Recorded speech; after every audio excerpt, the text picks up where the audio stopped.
magandang araw. Magluluto tayo ng dininding. Ayan. Nilagay ko na siya. Nilagay ko na yung tanglad muna, luya, at saka yung gabi. Ngayon, ilagay na natin yung sibuyas. Nilagay ko na yung malunggay at saka okra. Medyo matagal yan. Tapos, lagay na natin yung bagoong. Salaan. I need salaan.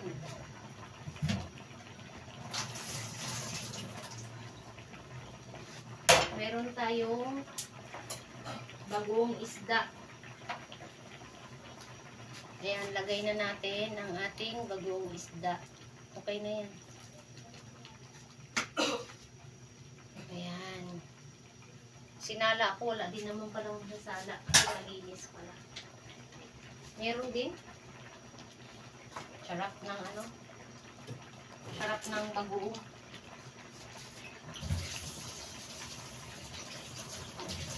Wala, malinis. Tapos, tiga natin ay anuhin natin yung haluin muna natin siya. Lagyan natin siya ng madaming kalamansi. Baka umalat siya. Taban muna natin.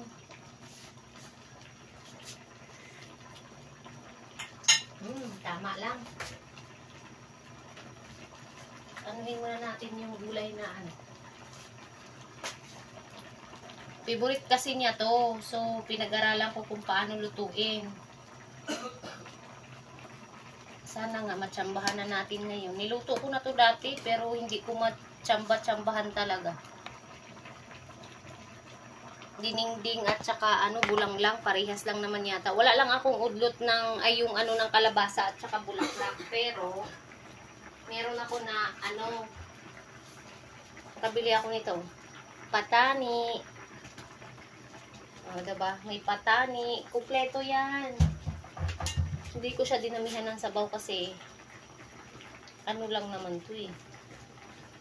Tapos lagay na natin yung ating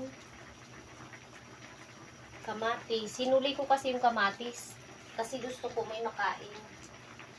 And sili. Tapos may bell pepper.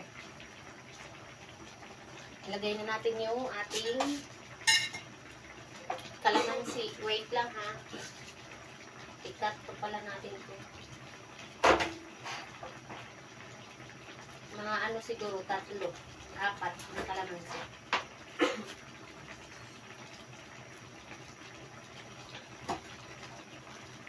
Kaya natagalan kasi binili pa niya yung isda, ay bagoong isda. Ayan, 1. Pigaan na natin siya ng kalamansi. 2, 3. So, ayan na yung aking finished product ng aking dininding or bulanglang. Ayan, thank you for watching. God bless all. Yummy!